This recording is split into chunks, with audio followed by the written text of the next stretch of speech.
Shh. Robin Hood and Little John entered the courtroom just as several card soldiers led Mr. Canis to his table. Robin patted him on the shoulder, then opened his briefcase. He rifled through some papers and watched Bluebeard out of the corner of his eye. Bluebeard stopped at the groom's row and bent and closed a smile at Miss White. Snow, someone should arrest you. It has to be a crime to be so beautiful, he said. Snow gave a forced smile, but when the creepy man turned away, Sabrina caught her rolling her eyes in disgust. Sabrina looked over and spotted her little sister doing the same. All rise! The three of spades shouted. The Honorable Judge Hatter is now presiding. Judge Hatter marched through a side door. He was carrying a sledgehammer on his shoulder and tripping over his long black robes. When he got to his seat, he sat the sledgehammer down and looked around the courtroom. Oh, you're back. Well, I suppose we should start the trial, he said.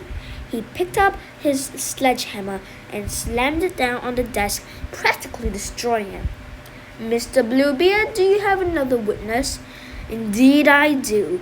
The prosecution calls Howard Hatchett. The double doors at the back of the room opened, and a man in a flashy blue suit entered. He had a bushy red beard and a veiny nose. He was wearing a bright red ball cap with a logo advertising something called Hatchland. He looked nervous, especially when he saw Mr. Canis. He even tried to run away several times, but two card soldiers stopped him and forced him into the witness stand. Hatchet sat down, but he never took his eyes off Canis. Even when Bluebeard approached him and thanked him for taking the time to testify, Hatchet didn't seem to hear him. Mr. Hatchet, are you well? Bluebeard asked. I'm fine, Hatchet said, shifting his seat. I have to admit I never thought I'd see this day. Mr. Hatchet, could you tell the jury who you are and how you are related to this case? Bluebeard asked. Hatchet stammered. My name is Howard Hatchet. Some people know me as the woodcutter or the hunter from the story of Red Riding Hood. Sabrina watched Canis frown. And you were there the day of the incident? Hatchet nodded, keeping his eyes on Canis. What kind of work are you in, Mr. Hatchet? Well, I used to be a woodcutter. I cut down trees and sold lumber to mills. I started out working for a man, but then I saw an opportunity and went into business for myself. Hatchet sat quietly, watching Canis. After a few minutes, his expression changed from fear to confusion, and he continued. Then one day I thought to myself, hey, I'm one of literature's greatest heroes. What did he say? Daphne whispered. He's bragging, Puck replied. I saved Little Red Riding Hood's life. I'm an idol to millions. I faced the big bad wolf and lived to tell about it. I'm famous and beloved. So I started a company to provide products to people who want to be more like me. Please explain. People want to feel like they know me. I'm their hero after all. Well, I can't go out and meet everyone, so the best I can do is sell them things with my face and name on them. For instance, my company sells Woodcutter 3-bean chili, Woodcutter toilet cakes, Woodcutter beef jerky, Woodcutter steel-belted radio tires, Woodcutter diaper rash powder. The list goes on and on. I also operate an amusement park and, of course, the Howard Hatchet Historical Museum located right here in Ferryport Landing. I'm currently seeking investors for my latest venture, a chain of woodcutter home cooking restaurants. How do you become this hero to millions? The lawyer asked. Hatchet glanced at Canis one last time. Sabrina watched his confusion turn to confidence, as if a great weight had been lifted from his shoulders. Well, it was sort of thrust on me. One day I was out in the forest and I heard a scream. I was just a regular walking stiff back then, just like everybody. I never thought of myself as a hero, but there are those who stand by and watch and a rare few who act. So, with nothing more than my wits and my axe, I raced off to help. What do you find? Bluebeard said, sounding inspired. I came upon a little house in the woods. Inside there was this terrible shouting. I peered into the window and saw a monster attack a child. Well, I suppose a normal person might have just run off, but I'm not normal. I knew people were in trouble. I knew I would fight to the death to save them. You say you saw a monster. Do you see that monster in the courtroom today? Hatchet looked over at Canis, and for a moment the man's confidence dissolved. He pointed with a trembling hand at the old man. It was him. Let the record show that Mr. Hatchet is referring to the accused, Bluebeard said, then turned his attention back to Hatchet. You mean the wolf. Were you afraid? Bluebeard continued. Hatchet shook his head. When you're a man like me, you go to a place where fear doesn't follow. I look back on it now and I laugh. I should have been afraid. Oh, brother, Puck said. The crowd turned to glare at him. Please, could he be any more dramatic? Judge Hatter slammed his desk with the sledgehammer, sending a portion of the wood to the floor. Silence in the courtroom! What happened next? Bluebeard continued. I pounded on the door so hard it fell off its hinges. I'm a strong guy. I walk out. I can bench about 250 really. Then I rushed in with my axe raised. The wolf had finished off the old woman. There was nothing I could do for her. But the little girl was still in danger. Now the monster knew he didn't want to go head-to-head with me. So in desperation, he turned and swallowed the little girl whole. Mr. Canis shifted uncomfortably. Good heavens, Bluebeard cried. What do you do? That's a situation where instinct takes over. I swung my axe at the monster's belly. It split from end to end and the child spilled out perfectly healthy.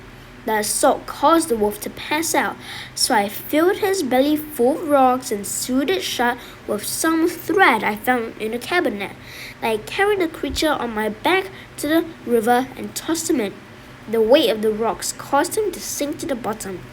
Yet he lived, Bluebeard said, gesturing at Canis. He's a tough customer, Hatchet replied, but I'm tougher. I appreciate your time, Bluebeard replied as he took a seat. I'm finished with this witness. Hatchet barely noticed. He continued promoting himself. I tell the whole story on my website, hatchetland.com. It's a great place to buy my various products, including my 12-inch action figure with Kung Fu grip, my woodcutter all-protein organic cereal bars, woodcutter toilet paper, woodcutter nasal spray, and a new 6-patty Hatchet Easy Grill. It seals in the juices and drains the fat for perfect burgers every time. Robin Hood leaped to his feet. I have some questions for you, he shouted as he approached the man. Order! The judge cried, but Robin ignored him. You claim you saw a monster attack the woman. Can you be sure it was a wolf? Order! How did you carry his huge body over your shoulder, filled with stones no less, and dump it in the river? How far away was this river? Did anyone see you do this? Order! Order! Order! The judge shrieked. I have the right to question witnesses, Your Honor, the lawyer shouted. Objection, Bluebeard cried. Hatter slammed the heavy sledgehammer down his desk, which split into two and collapsed. Now look what you've made me do. This trial is a sham, Little John shouted as he leaped to his feet. "Gods, remove these men from my sight," the judge demanded. A mob of colored soldiers rushed forward and pulled Robin Hood and Little John from the courtroom, but they didn't go peacefully. They fought and shouted that there was no justice in Fairyport Landing. When they were gone, Judge Hatter got to his feet. "We'll see you all here tomorrow." He left, and the crowd started filing out of the courtroom.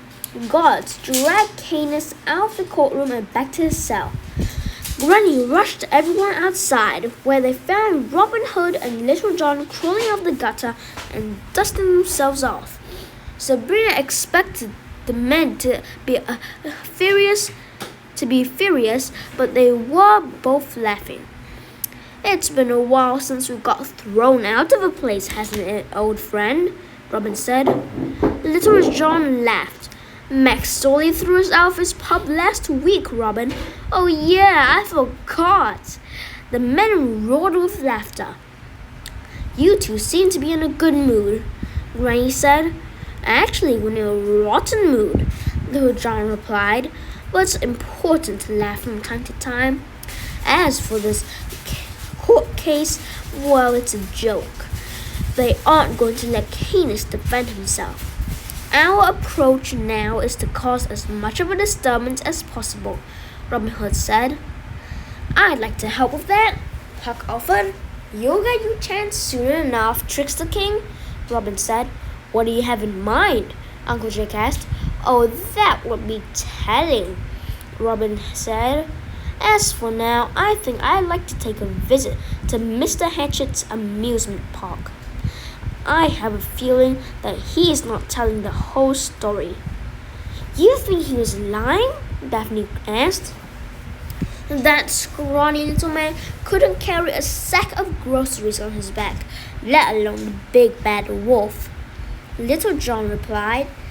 "If only we could let Canis out. I have a feeling he could get the man to confess a few things he'd rather keep secret." "We don't need the wolf for that," Daphne said. "Can we stop at home for a second before we go see Hatchet?" "Sure, Lieblings," Granny said. "What do you have in mind?" Granny and Daphne rushed into the house. Sabrina waited in the car and watched the light flash on in Mira's room. They must have been picking up something in the Hall of Wonders. When they returned, they explained their plan to the rest of the group. Puck was ecstatic. "It's been a while since I've had the opportunity to pull a good prank," the boy crowed. "You filled my pail with horse manure 4 days ago," Sabrina reminded him. 4 days is a long time," he replied. Robin Hood and Little John pulled up outside the house and honked the horn. "That's them," Granny said. "Let's go." Uncle Jake backed the car out of the driveway, made sure the lawyers were right behind them, and then drove the family through the country roads of Fairyport Landing. Granny navigated with the help of a tattered map. "I didn't know anything about an amusement park dedicated to the Red Riding Hood story," Uncle Jake said. "Years ago, Dr. Dolittle ran a petting zoo on the property, but it went bankrupt when the animals went on strike," Granny said. "Apparently, Hatchet bobbed the plan. I have to wonder how much money he makes on the place. It's out in the middle of nowhere, and to be honest, I hadn't had water out until this morning." "Well, we're about to find out," Uncle Jake said, pointing ahead. "There it is." The amusement park looked more like a shrine to Hatchet than a place for a family to spend the day. A 25-foot-tall statue of Hatchet himself greeted everyone at the front entrance. To get into the parking lot, the cars had to drive between the statue's legs. Uncle Jake pulled the car through. That seems to be the end of this video. I'll send you later. Goodbye.